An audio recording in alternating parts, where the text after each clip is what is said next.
사도행전 9장입니다. 신약성경 201쪽 사도행전 9장 우리 19절 B 부분부터 31절까지 한 절씩 교독합니다. 사울이 다메섹에 있는 제자들과 함께 며칠 있을새 듣는 사람이 다 놀라 말하되 이 사람이 예루살렘에서 이 이름을 부르는 사람을 멸하려던 자가 아니냐, 여기 온 것도 그들을 결박하여 대제사장들에게 끌어가고자 함이 아니냐 하더라.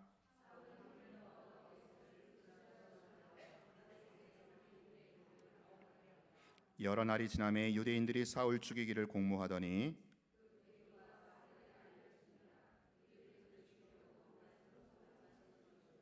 그의 제자들이 밤에 사울을 광주리에 담아 성벽에서 달아내리니라.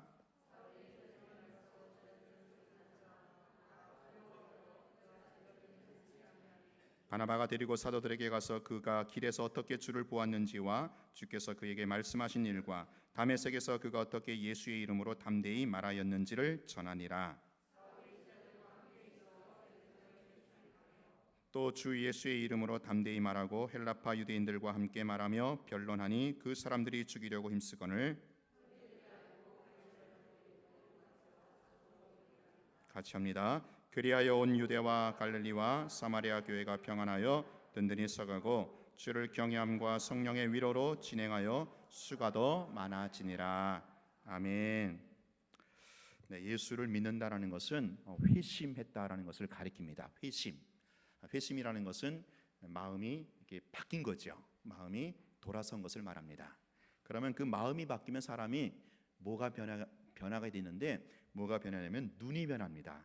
그 바라보는 관점, 눈이 새롭게 변화가 되죠. 그래서 지난주에 사울이 다메섹 도상에서 예수님 만남으로 회심하게 됐는데, 회심한 바울에게 일어나는 그 변화, 세 가지 관점의 변화가 있습니다. 첫 번째는 뭡니까? 신관이 변했다는 거예요. 신관. 자, 뭐가 변했다고요? 신관은 하나님에 대한 인식이죠. 사울이 그 전까지도 하나님이 안 믿은 게 아니거든요.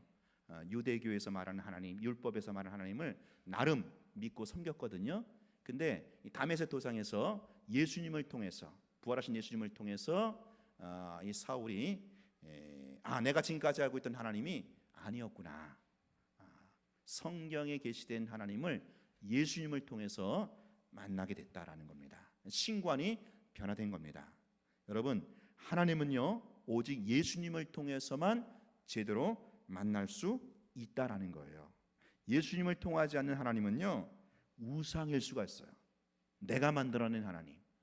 그래서 허상의 하나님을 내가 엉뚱하게 시리 헛다리를 짚을 수 있다라는 거예요. 그래서 항상 우리는 십자가에 달리시고 부활하신 예수님을 통해서만 하나님을 제대로 알고 섬길 수 있다라는 겁니다. 신관의 변화. 자, 두 번째는 뭐의 변화예요? 네, 인생관의 변화. 인생관의 변화. 자, 지금 부활하신 주님을 만난 사울이 인생관이 변화됐어요. 내가 무엇 때문에 살아야 되는지, 인생의 목적이 바뀌었다라는 거죠. 그래서 계속 가던 길을 갑니다. 다메섹에 그냥 가죠. 다메섹에 안 가는 게 아니고 다메섹에 그냥 가지만 그 전에 예수님 만나기 전에와 예수님 만난 후에 다메섹을 가는 그 목적이, 그 걸음의 목적이 완전히 달라졌다라는 거예요. 예수 만나기 전에는 왜 다메섹에 갔어요?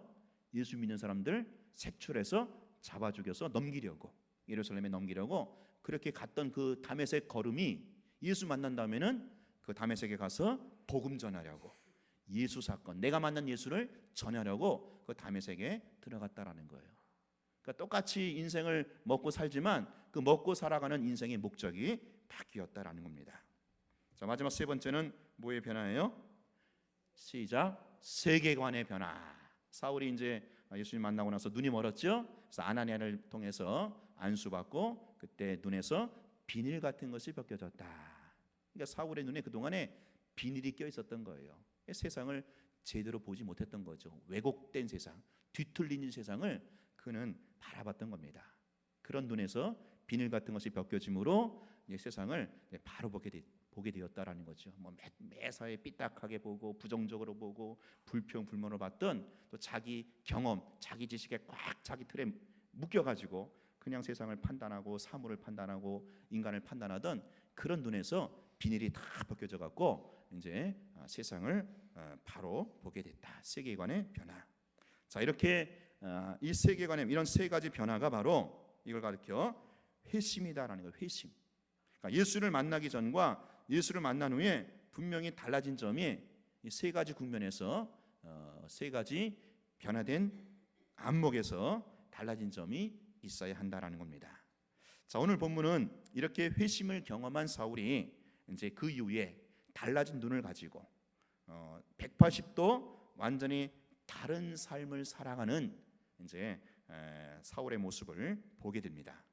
예수를 만나기 이전에는 그저 예수 믿는 사람들 잡아 죽이려고 또 교회를 잔멸하던 핍박자 사울이었는데 이제 이 사울이 어떻게 변했습니까? 그 예수를 자기가 핍박하던 그 예수를 오히려 전하고 가르치는 증인으로 살아가게 되더라라는 거예요. 자, 그래서 오늘 설교 제목이 어떻게 돼요? 핍박자에서 증인으로. 자, 이제부터 사울은 완전히 다른 인생, 완전히 새로운 인생을 살아가게 되는 것입니다. 여러분, 우리가 인생을 살아가면서 전혀 다른 인생을 살아가는 경우가 있죠. 인생이 한 번 있습니다. 지금까지 살아왔던 인생을 접고 새로운 인생의 국면으로 살게 된 경우가 한 번 있지요. 그게 뭘까요? 네, 맞아요. 결혼입니다. 결혼. 제가 어제 우리 지인의 결혼식에 또 다녀왔는데요. 요즘 참 결혼 시즌인가 봐요. 근데 참 그 신랑 신부가 참 얼마나 해맑게 웃으면서 참 좋아라 하는지 그거 보면서 우리 기존에 결혼하신 분들은 다 뻔하잖아요. 알잖아요. 아이고 지금은 좋지 고생길이 환하다. 그게 이제 우리 결혼하신 분들은 다 그런 걸 알고 있습니다. 근데 걔네들 몰라요, 그렇죠? 이제 결혼하신 분들은 그저 마냥 장밋빛 꿈에 부풀어 가지고 그냥 신혼의 꿈에 부풀어서 이제 결혼 행진을 출발하는 거죠. 또 마침 어제 그 저녁 때 제가 예전에 청년부 때 가르쳤던 제자 중에 한 명이 전화가 왔어요. 좀 오래간만에 전화 왔거든요. 지금 아마 40대 중반 자매입니다. 40대 중반 자매인데 전화가 왔는데 목사님 기쁜 소식 전하려고 전화했다고 뭐냐 그랬더니 저 내일 모레 결혼한다고 월달에 결혼한다 그러면서 아이고 목사님 저도 이런 소식 전할 날이 왔네요 하면서 너무 그냥 좋아가지고 흥분해서 결혼 소식을 저에게 기별을 해주더라고요. 또 제가 그 소식 들으면서도 이거 지금은 좋지 물론 좋죠, 그렇죠? 결혼에 대한 꿈이 있고 또 신혼에 대한 그 담꿈을 바라보면서 시작하지만 참 제가 어제 결혼식 참석하고 또 그 결혼한다는 소식 들으면서 참 새로운 인생을 사는 것이 이제 결혼인데 지금까지 살아왔던 인생을 접고 새로운 인생을 살아가는 것이 결혼인데 물론 결혼하면 행복합니다. 그렇죠? 해피해요. 지금까지 그 결혼하기 전까지 몰랐던 그 행복을 또 누리게 된단 말입니다.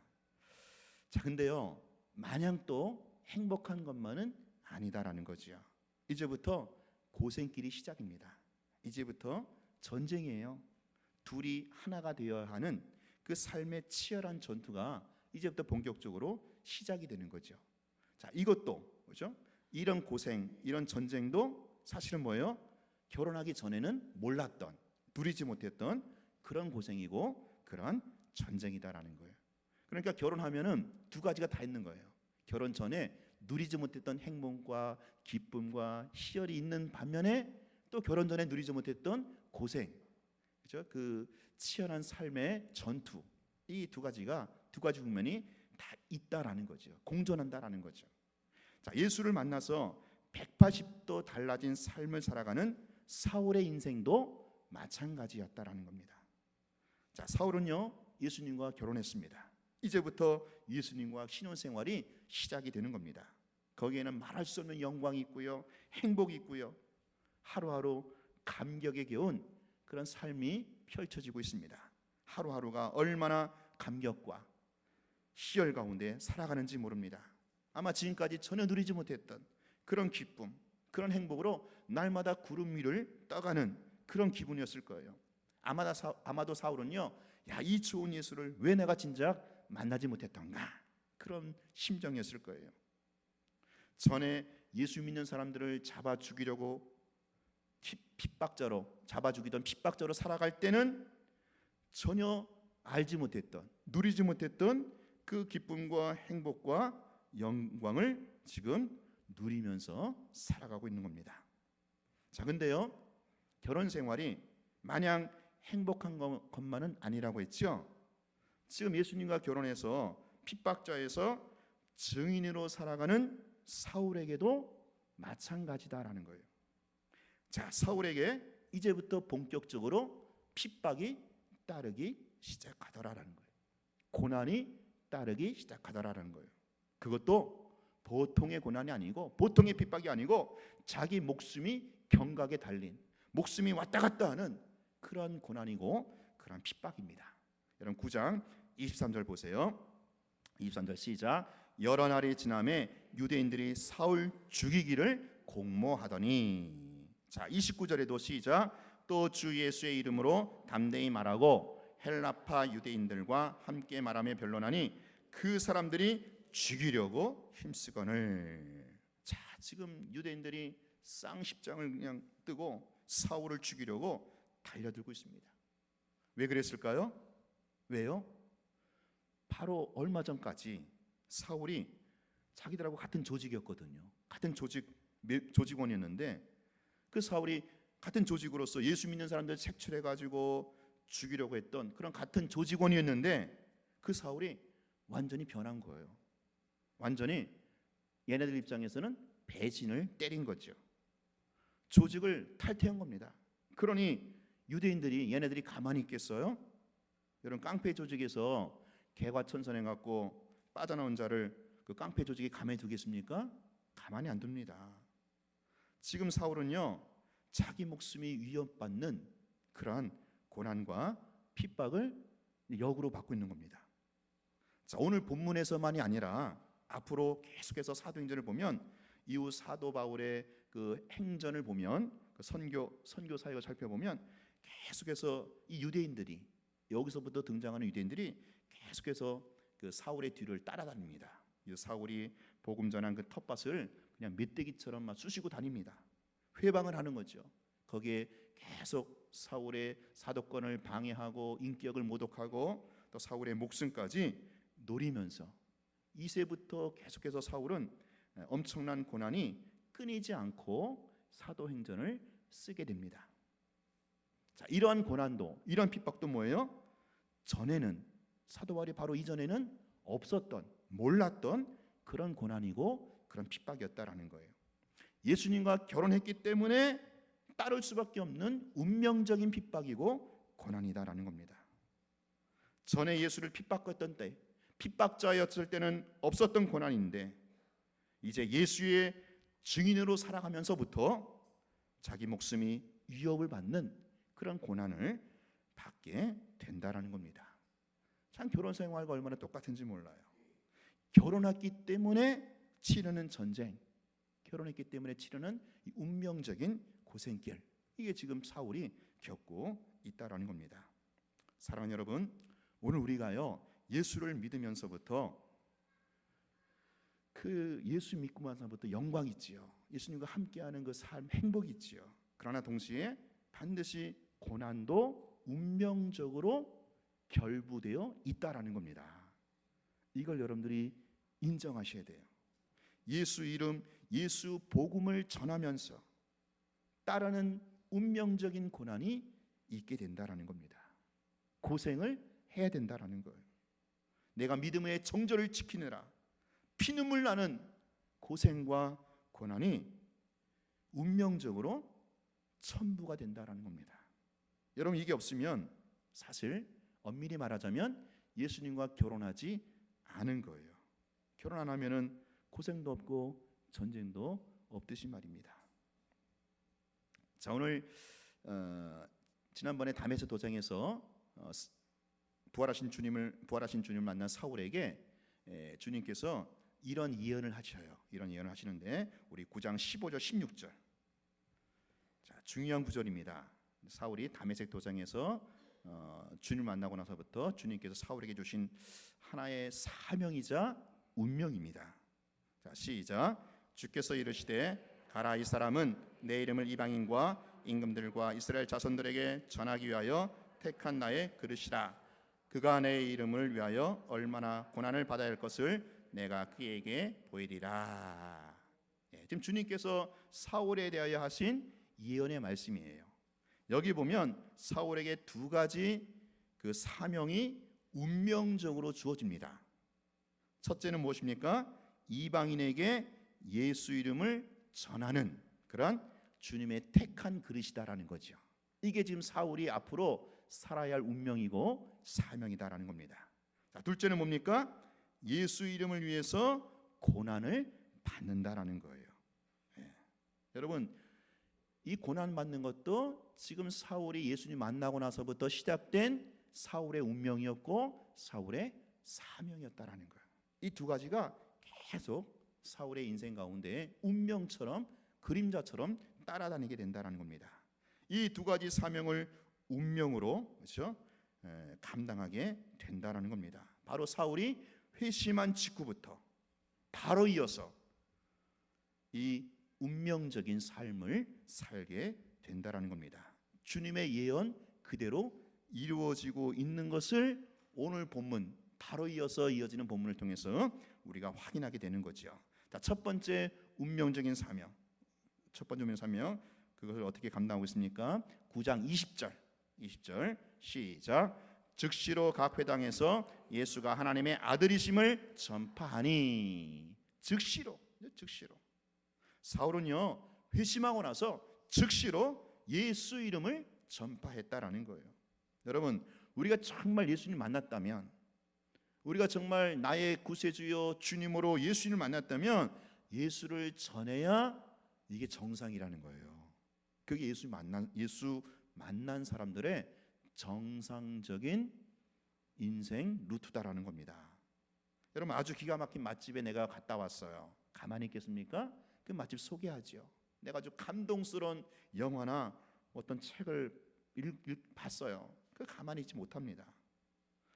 자, 오늘 부활하신 주님을 만난 사울은요 즉시로 예수 이름을 전파하는 이런 삶을 운명적으로 살게 된다는 것이요. 자, 그러면 그가 전파하는 내용은 무엇입니까? 예수가 뭐예요? 하나님의 아들이시다. 예수가 하나님의 아들이시다. 지금까지 베드로와 스데반이 사도들이 줄기차게 성령 받고 난 사도들이 줄기차게 외쳤던 복음의 내용과 동일한 패턴입니다. 예수가 하나님의 아들이다. 자, 예수가 하나님의 아들이라는 것은 무슨 뜻이에요? 유대인의 그 인식에 있어서 하나님의 아들은 곧 하나님이다라는 거죠. 그래서 예수가 곧 하나님이다. 예수가 곧 하나님이다. 그동안 내가 몰라봐서 핍박했던 그 나사렛 예수, 죄인으로서 세상에서 가장 비참하게 십자가에 달려 죽은 그 나사렛 예수, 그 양반이 알고 보니 하나님이셨다라는 거예요. 이게 지금 사울이 발견한 겁니다. 깨달은 겁니다. 그가 하나님이란 증거가 뭐냐? 그가 바로 부활하시고 승천하셨다라는 거죠. 죽으실 뿐만 아니라 부활하시고 승천하신 그것이 바로 그가 하나님 되심을 증거하는 명백한 증거가 된다라는 겁니다. 이 예수가 바로 하나님의 아들 곧 하나님이다라는 것을 바울이 즉시로 전파했다라는 겁니다. 오늘 우리가 전파할 내용은 딴 게 아니에요. 교회 자랑도 아니고 목사님 자랑도 아니고, 여러분 전도할 때 예수를 전하면 돼요. 예수가 하나님이시라고, 예수 그분이 하나님이시라고 우리가 전하면 될 줄로 믿습니다. 어렵게 생각하지 마세요. 그냥 사도들이 했던 대로, 베드로, 스데반 그리고 바울이 했던 대로 그대로 우리가 예수가 하나님이심을 증언하면 된다라는 겁니다. 자, 또 한 가지 어떻게 전했습니까? 9장 22절 시작. 사울은 힘을 얻어 예수를 그리스도라 증언하여. 이번에는 예수가 뭐다? 그리스도다. 예수가 바로 메시아다. 예수가 바로 구약, 그때부터 창세기부터 계속 예언하던 바로 메시아, 맞다. 예수가 그리스도다. 이렇게 지금 사울이 전했다라는 겁니다. 여러분, 우리가 전하고 증언해야 할 내용이 바로 이 두 가지다라는 거예요. 두 가지. 예수가 하나님의 아들이시요, 예수가 그리스도라는 겁니다. 베드로가 고백한 정확한 그 고백과 정확히 맞아떨어지지 않습니까? 주는 그리스도시요 살아계신 하나님의 아들이십니다. 오늘 우리가 예수가 하나님의 아들이심을, 예수가 그리스도요 메시아이심을 증언하고 전파해야 될 줄로 믿습니다. 이게 우리의 운명적인 사명이라는 거예요. 이게 우리의 운명인데, 우리에게 주어진 운명이고 굴레인데, 이거 안 하려고 하니까 여러분의 인생이 뻑뻑한 거예요. 힘든 거예요. 여러분 잘 생각해 보세요. 내가 내 인생이 왜 뻑뻑한가? 왜 힘든가? 내 인생에 주어진 굴레를 그냥 쓰고 가면 되는데, 이게 예수 믿는 사람에게 누구에게 주어진 이 운명이거든요. 운명적인 사명이거든요. 예수 이름 전하는 거, 예수가 하나님이시고 예수가 그리스도라는 것을 전하는 것은 우리의 운명이라는 거예요. 운명적인 사명이라는 거예요. 내 인생에 주님이 씌워주신 굴레라는 거예요. 이걸 자꾸 회피하려고 하니까, 이걸 마다하려고 하니까 내 인생이 피곤하고 뻑뻑한 겁니다. 사랑하는 여러분, 운명적인, 그렇죠? 예수 이름을 전하는 이 운명적인 사명을 감당하시기를 축원합니다. 전에 예수 이름을 전했던 그 스데반을 앞장서서 죽였던 이 사울이 이제는 자기가 예수 이름을 전하고 예수의 증인으로 살아가고 있더란 말이에요. 얼마나 놀라운 변화입니까? 엄청난 대반전, 대사건이 아닐 수 없어요. 오죽하면, 그렇죠? 그 예수 이름을 전하고 증언하는 다른 사람들이 너무 놀래가지고 당혹해서 어때요? 믿지 않을 정도예요. 아니, 저 사람 사울이 제가 얼마 전까지 예수 이름 전하던, 예수 이름을 부르던 사람을 잡아 죽이려고 달려들던 그런 자가 아닌가. 지금 여기 다메섹에 온 것도 예수 믿는 사람들 색출해가지고 예루살렘 그 당국에 넘기려고, 대장에 넘기려고 여기 온 게 아닌가. 눈이 휘둥그레진 거예요. 아니, 저랬던 사울이 하루아침에 180도 달라져갖고 지가 예수를 증언하고 있거든요. 사울이요. 여러분, 지금 사울은요, 주님께서 앞서 예언하신 대로, 주님이 하신 말씀대로 첫 번째 사명을 운명적으로 감당하고 있는 중이다라는 거죠. 이방인들에게 예수의 이름을 전파하는 사명, 예수 이름을 전파하는 사명, 이것을 감당하고 있는 거죠. 자, 두 번째 사명이 뭐라고요? 두 번째 사명이, 사울에게 주어진 운명적인 사명이 뭐라고요? 고난받는 사명이에요. 고난받는 사명. 예수 이름 때문에 받는 고난입니다. 여러분, 내 죄와 내 허물 때문에 내가 자처하는 그런 고난이 아니라는 거예요. 분별해야 합니다. 그건 여러분 사명이 아니에요. 그건 감당하지 않으셔도 돼요. 내 죄와 내 허물 때문에 괜히 없는 고난 끌어당길 필요가 없어요. 그런 사명은요, 내려놓으셔야죠. 그런 사명은요, 멀리 해야죠. 오늘 우리가 감당해야 할 사명, 우리가 운명적으로 짊어지고 나갈 사명은 예수님 때문에 예수 복음 전하려고, 예수 믿는 그 믿음 때문에 그 믿음 지키려고 받는 그러한 고난이다라는 거예요. 이 고난은 사명이다라는 거예요. 이 고난은 우리가 운명적으로 감당해야 할 굴레다라는 겁니다. 자, 이 두 번째 이 사명을 바울이 어떻게 감당하고 있습니까? 23절 보세요. 23절.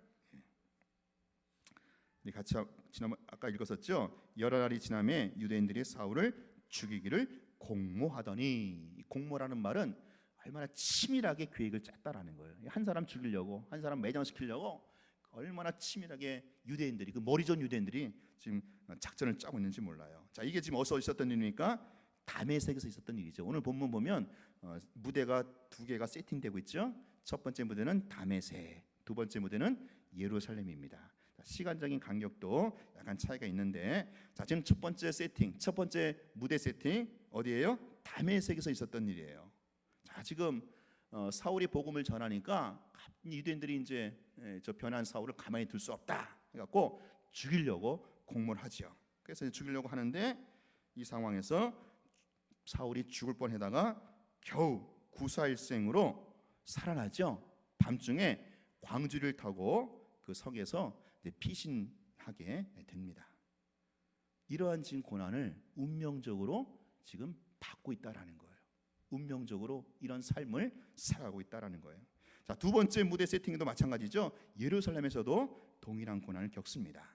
자, 예루살렘으로 넘어가는 그 무대가 이제 25절까지는 무대가 어디예요? 다메섹, 그렇죠? 다메섹 북쪽 지방이고, 26절 보면은 제목이 뭘로 되어 있어요?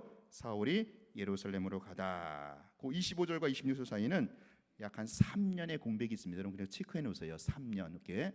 이거 갈라디아서 보면은 여기 3년의 공백이 있었던 것을 아는데, 자 그렇게만 이해하시고, 자 지금 이 예루살렘에 내려와서도 마찬가지 두 번째 사명을 감당하고 있는 중입니다.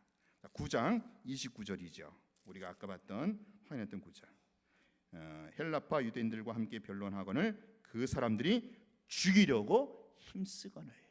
저 사울을 어떻게든 죽이려고, 씨를 말리려고 그냥 힘써, 그렇죠? 한 사람을 죽이려고 힘쓰고 있다라는 거예요. 자, 이 상황에서도 지금 사울이 그야말로 구사일생으로 기가 막히게 살아나게 됩니다. 그 다른 형제들이 이 간교를 알고 사울을 어떻게 해요? 빼돌리죠. 30절에 보면 형제들이 알고 가이사라로 데리고 내려가서 어디로 보냈어요? 다소로 보내리라. 다소가 사울의 고향이거든요. 그래서 사울은 이후 다소에서 약 10년 정도를 머물러 있다가 나중에 바나바의 콜링을 받게 됩니다. 이제 그건 나중에 쭉 펼쳐지고요. 자, 지금 사울이 다메섹에서도 그렇고, 그리고 예루살렘에서도 그렇고, 주님께 주신 그 두 번째 사명, 고난받는 사명을 운명적으로 치르고 있다라는 겁니다. 사랑하는 여러분, 오늘 우리가 예수를 믿고, 예수를 만나서 예수를 믿고 나서 예수님과 결혼하면 이 두 가지 사명을 운명처럼 안고 가야 돼요. 이게 우리의 운명입니다. 우리의 사명입니다. 첫 번째는 예수 이름을 전하고 가르치는 사명이다라는 거예요. 예수를 만난 사람은 어쩔 수가 없어요. 이게 내 운명이에요. 내 사명이에요. 예수 이름을 전하고 가르치고 증인의 삶을 살아야 한다는 겁니다. 두 번째는 그 예수 이름 때문에 고난받는 사명이다라는 거죠. 이 사명은요, 목숨보다 귀합니다. 목숨보다 앞서는 거예요. 그래서 사명 있는 사람은 안 죽습니다. 오늘 사울 보세요. 그렇게 죽을 뻔 하다가 죽지 않잖아요. 아직 죽지 않거든요. 사명을 다하기까지는 안 죽는 겁니다. 오늘 여러분이 지금 살아있다라는 것은, 죽지 않고 살아있다라는 것은 여전히 나에게 이 두 가지 사명이 아직까지 남아 있다라는 겁니다. 어떤 사명이요? 예수 이름을 전파하는 사명. 어떤 사명이요? 예수 이름 때문에 고난받는 사명. 이게 두 가지 사명이다라는 거죠. 자, 그러면 이런 사명을 감당하는데 우리 주님 그저 남을 나라, 너 사명이나 감당해, 남을 나라, 그렇게 하실까요? 그렇지 않다라는 거죠. 우리의 대장 되신 주님, 사명 감당하는 인생, 그 사람의 인생의 뒤를 꽉 봐주시는 거예요. 책임져 주시는 거예요. 우리가 사명 감당하면요, 주님께서 여러분의 인생을 보장해 주시더라라는 거예요. 자, 첫 번째 다메섹에서도 마찬가지죠. 사울이 첫 번째 사명 예수 이름을 전하니까, 그렇죠? 이 두 번째 사명 고난이 따라왔다고 했죠. 죽을 뻔합니다. 이때 죽을 뻔하는 사울을 내버려 둡니까? 주님께서 돕는 손길이 쫙 그야말로 극적으로 또 나타나잖아요. 9장 25절 시작. 그의 제자들이 밤에 사울을 광주리에 담아 성벽에서 달아내리니라. 거의 죽을 뻔한 그 죽을 자리까지 떨어지지만 거기서 주님께서 그 죽음의 자리에서 건져 올리시더라라는 거예요. 고난받는 사명을 감당하지만 결코 목숨을 잃지 않는다라는 겁니다. 사명 감당하는 인생은 우리 주님께서 그 생명과 그 안전을 책임져 주시더라라는 거예요. 이게 주님께서 사명 감당하는 인생의 뒤를 봐주시는 손길 아니겠습니까? 두 번째 무대 예루살렘 무대도 마찬가지예요. 9장 26절 보세요. 26절 시작. 사울이 예루살렘에 가서 제자들을 사귀고자 하나 다 두려워하여 그가 제됨을 믿지 아니하니. 자, 지금 무슨 얘기냐면은 지금 사울의 변화된 모습을 보고 도저히 믿기지가 않은 거예요. 오히려 두려워해요. 왜 두려워합니까? 제 혹시 가짜로 변한 척하는 게 아닌가? 변한 척하면서 우리에게 우리 이 진영에 깊숙이 들어와 가지고 우리를 잡으려고 하는 것은 아닌가 할 정도로 두려워하는 겁니다. 자, 이때 누가 등장을 합니까? 또 기가 막히게 바나바가 짠하고 등장을 해요. 이 바나바는 앞서 그 아나니와 삽비라 사건 때 잠깐 등장했죠. 그렇죠? 아나니 삽비라 사건 때 그런 교회의 큰 어려움 속에서 이 바나바가 자기의 전 재산을 털어서 교회를 섬겼던 그런 바나바로 등장하고 오늘 여기 두 번째 등장합니다. 자, 9장 27절 시작. 바나바가 데리고 사도들에게 가서 그가 길에서 어떻게 주를 보았는지와 주께서 그에게 말씀하신 일과 다메섹에서 그가 어떻게 예수의 이름으로 담대히 말하였는지를 전하니라. 자, 지금 예루살렘 교회 지도자들과 지금 회심에서 변화된 사울 사이에 중간에 이 다리 놓아주는 역할, 이 브릿지 역할을 지금 누가 하고 있어요? 바나바가 해주고 있다는 바나바가 이 사울을 보증해 주는 거예요. 사울의 회심을 바나바가. 왜냐면 바나바는 예루살렘 교회 같은 리더급이거든요. 지도자거든요. 그러니까 예루살렘 교회 지도자인 바나바가 회심한 사울의 그 인격과 사울의 그 영성을 보증해 준다라는 거예요. 그래야만 사울이 앞으로 마음껏 전도 활동을, 선교 활동을 펼칠 수가 있기 때문이죠. 그렇죠? 예루살렘 교회의 인준을 받아야만 앞으로 사울이 마음껏 선교 활동할 수 있거든요. 근데 그 역할을 누가 해주고 있다? 바나바가 해주고 있다라는 거예요. 여러분, 나중에 이 바나바는요, 이제 아까 사울이 다소로 갔다 그랬죠. 예루살렘에서 다소로 가서 10년 동안 있는데 다소에 있던 사울을 이 바나바가 나중에 스카웃을 합니다. 11장에 보면 나와요. 나중에 스카웃 해갖고 안디옥 교회 공동 목회를 바나바하고 사울이 합니다. 그러다가 한 몇 년 있다가 이제 또 선교사로 파송을 받게 되죠. 자, 그러니까 사울이 복음 전도자로서 활동하는 데 있어서 사울이 이방인의 빛으로 이방인의 선교사로 활동하는 데 있어서 결정적으로 기여한 사람이 누구다라는 거예요? 바로 바나바다라는 거예요. 바나바. 아마도 바나바가 없었으면 사울도 없었을 것입니다. 이 바울의 왕성한 선교 사역 그 배후에는 바로 바나바라고 하는 이 한 사람의 아름다운 헌신과 조력이 있었기에 가능했다라는 거지요. 여러분, 훌륭한 인물 뒤에는 항상 누가 있어요? 위대한 어머니가 있잖아요. 이게 위인전에서 우리가 발견하는 바 아닙니까? 오늘 하나님께서 이 사울을 다듬어 가시고 이 사울을 들어 쓰시는 데 있어서 반드시 필요한 동역자들을 사울 주변에 붙여 주시더라라는 거예요. 자, 첫 번째 무대의 다메섹도 마찬가지죠. 사울이 회심할 때, 사울이 회심할 때 그 사울의 회심을 도와준 사람이 누구예요? 지난주 살펴본 대로 아나니아. 아나니아. 자, 이번에는 무대 B 예루살렘에서 사울이 예루살렘 교회의 인준을 받는 데 있어서 중간 다리 역할을 해준 사람이 바로 바나바. 아나니아와 바나바. 그렇죠? 여러분, 하나님은요, 이 사울에게 아나니아와 바나바를 붙여주셔서 사울을 하나님께서 쓰신다라는 거죠.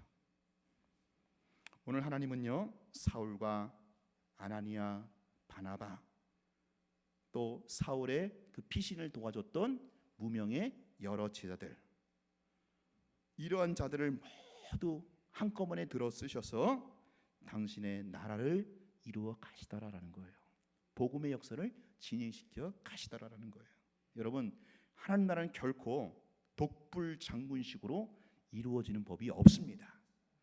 기독교 역사, 성경 역사 어디를 봐도 삼위일체 공동체 하나님은 바로 공동체를 통해서 당신의 역사를 이루어 가시더라라는 거죠.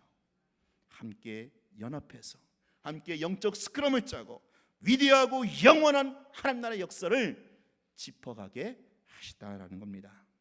오늘 하나님께서 이러한 위대한 사역을 우리 교회라는 공동체에 맡겨 주신 줄로 믿습니다.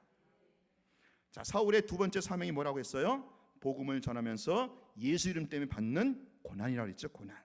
목숨이 달랑달랑한 그런 고난이지만, 자, 이런 고난 중에서도 이 사울이 묵묵히 그 복음 전파의 사명을 계속해서 감당할 수 있었던 그 비결과 그 은혜가 뭐겠어요?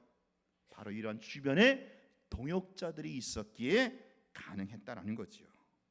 사울을 죽이려고 달려드는 그 대적들의 틈바구니 속에서도 순간순간을 영원히 잇대어서 영원히 사명을 감당하는 인생으로 살아갈 수 있었던 그 비결, 그 은혜가 무엇입니까? 바로 사울 주변에 이렇게 사울을 돕는 손길이 있었기 때문에 가능했다라는 거지요. 우리 주님이 붙여주신 손길이 아닐 수 없습니다. 여러분, 오늘 내가 예수 믿는 이 믿음 지키면서 사명 감당하는 것, 이게 아무리 힘들고 아무리 어려워도 그래도 여전히 우리가 기운내고 힘있게 감당할 수 있는 비결이 무엇입니까? 오늘 내 주변에, 여러분 주변에, 우리 교회라는 공동체 안에 바로 믿음의 식구, 믿음의 동지들이 우리 주변에 함께 있기 때문인 줄로 믿습니다. 여러분, 지난 일주일 동안 삶의 세상에서 돈 벌려고, 먹고 살려고 자존심까지 깔아뭉개면서 얼마나 치열하게 생존을 위해서 살아왔습니까? 그렇다면 이 주일에, 거룩과 복된 주일에 이 교회 안에 와서는 우리가 성도들이 서로 뭐예요? 동지의식을 나눠야 되는 동지의식. 당신과 나는 동지입니다. 믿음의 한 배를 탄 믿음의 운명 공동체입니다. 당신이 있기 때문에 오늘 우리가 내가 믿음을 지킬 수 있는 거 아니겠습니까? 라고 서로 위로하고 격려하고 기운을 북돋아줘야 한다라는 겁니다. 할렐루야. 옆에 계신 분하고 인사하세요. 우리는 믿음의 동역자입니다. 네, 믿음의 동역자. 믿음의 동역자, 주님께서 부신 손길이 있기 때문에 그래도 우리가 이 사명을 감당할 수 있는 거예요. 그렇죠? 예수 복음 믿음 지키면서 예수 복음 전하면서 받는 그 고난의 사명도 기꺼이 감수해낼 수 있다라는 거죠. 사랑하는 성도 여러분, 예수를 만난 자, 예수를 믿는 자는 두 가지 사명이 운명처럼 주어진다라고 했습니다. 첫 번째는 뭐예요? 예수 이름을 전파하는 사명. 이것은 우리의 운명입니다. 두 번째는 그 사명을 감당하면서 고난받는 것, 이것도 우리의 운명이자 우리의 사명입니다. 여러분, 제가 성경의 줄거리를 짧게 한마디로 요약하겠어요. 창세기부터 계시록까지. 하나님은 왕이십니다. 그 하나님은 나를 지으신 창조주이십니다. 세계사를 주관하시는 왕 중의 왕이십니다. 그분이 세상 속으로, 사람 속으로 들어오신 그 이유가 있어요. 왜요? 사랑하기 때문에. 사랑한다, 너는 나다 라는 것을 고백하기 위해서란 말입니다. 그것을 증명하기 위해서 그분은 십자가에서 죽으셨습니다. 그리고 더 이상 죽음에 갇히지 않으시고 부활하심으로 그가 하나님이시요 창조주이심을 또한 증명해 내셨습니다. 그래요, 그 주님의 나라만이 영원할 것이고 완성을 향해서 그 영원한 하나님의 나라만이 지속되게 돼 있다라는 겁니다. 여러분, 지금 제가 말한 게 창세기부터 계시록까지 요약한 거거든요. 줄거리거든요. 여러분, 이 진술이, 이 요약이 정말 사실이라고 믿어지십니까? 그렇다면 이것을 우리는 전해야 합니다. 이게 사실이라면, 이게 진리라면 마땅히 전해야죠. 전하면서 마땅히 고난도 받아야 합니다. 고생해야 합니다. 고생해야 돼요. 하나님 나라를 이루기 위하여 흘린 눈물이 있어야만 이 다음에 보좌에 앉으신 그 어린 양 되시는 주님께서 오늘 우리의 눈물을 닦아 주실 것입니다. 사랑 여러분, 오늘 여러분은 주님께서 닦아 주실 눈물이 있습니까? 예수 이름 때문에 예수 복음을 전하면서 받는 핍박과 고생이 있습니까? 믿음의 정절을 지키느라 흘리는 눈물이 있습니까? 오늘 여러분이 예수님과 결혼하셨음을 믿으시기 바랍니다. 지금부터 예수님과 신혼생활 하는 거예요. 물론 행복하고 해피하고 영광이지요. 하루하루 깨가 쏟아지는 말할 수 없는 희열이 있습니다. 주님과 동행하는 이 기쁨이 있고 영광이 있고 감격이 있어요. 그러면서도 뭐도 있다라는 거예요? 고생도 있다는 고생. 치열하게 싸워야 하는 전쟁도 있다라는 거예요. 바로 고난이라는 이름입니다. 바로 이것은 내가 예수님과 결혼했기 때문에 예수님과 함께하는 고난이라고 여기시고, 여러분, 이 다음에 우리 천국에서 우리 주님께서 닦아주실 그 눈물, 예수 이름 때문에 흘리는 눈물, 예수 이름 전하라고 흘리는 그 눈물, 그런 눈물이 많이 있기를 축원합니다. 기도하겠습니다. 하나님 아버지, 우리가 예수님을 만나고 믿고 나면서부터 우리에게 운명적인 두 가지 사명이 있는 줄로 믿습니다. 이 사명 회피하지 않게 하여 주시고 우리의 운명이 오니 예수 이름 전하고 가르치는 사명 감당케 하시고 이것 때문에 고난도 기꺼이 감수하는, 그래서 이 다음에 주님이 닦아주실 눈물을 많이 머금는 그러한 인생을 살게 하여 주옵소서. 예수님 이름으로 기도하옵나이다. 아멘. 우리 찬송